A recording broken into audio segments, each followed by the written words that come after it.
Something that also stood out in the presentations by the Auditor General were the pending bills, eligible and ineligible. Of course, recommending that a priority should be given to the eligible pending bills for those who have supplied the counties. But I wonder, because going through the report by the Controller of Budget, 1.7 billion was paid, despite that being labeled as ineligible pending bill, amounting to 1.6% of the total ineligible pending bills by the counties.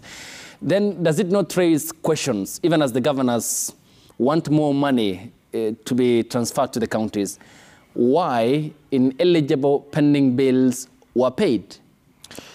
You see, my brother Ayub, it goes back to what I said about the morals of our leadership.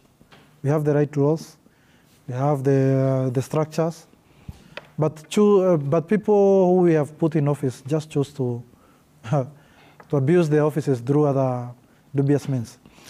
I think the relevant financial and criminal justice systems should come up with three strict mechanisms to ensure that there is prudent utilization of funds that have been allocated.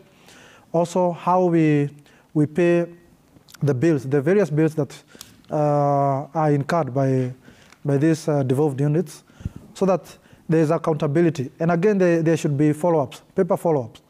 Like, for instance, if Ayub, I'm paying you for a certain service as a governor you have rendered to my county government, that payment should be something that is quantifiable, due processes being followed, and there should be record in terms of paperwork and in terms of the financial systems that are used to pay these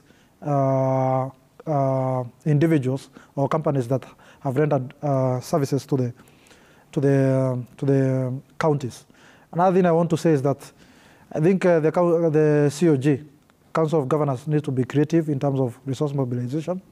They should not just be depending on the treasury to raise resources. I think they need to expand their horizons. They need to look at the modern ways of raising resources. Okay.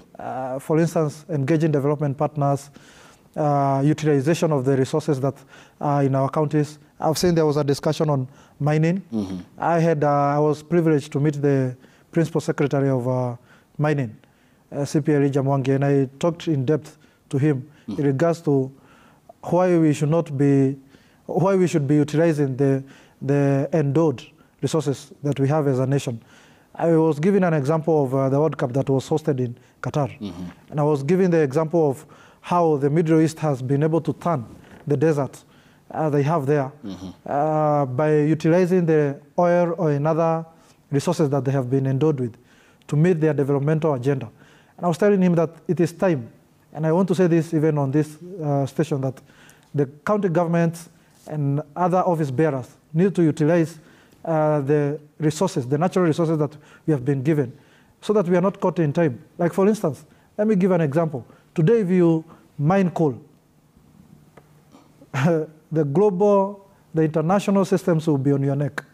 Because of climate change? Because of climate change. Okay. If you utilize this coal, like 20 years ago, nobody would be on your neck.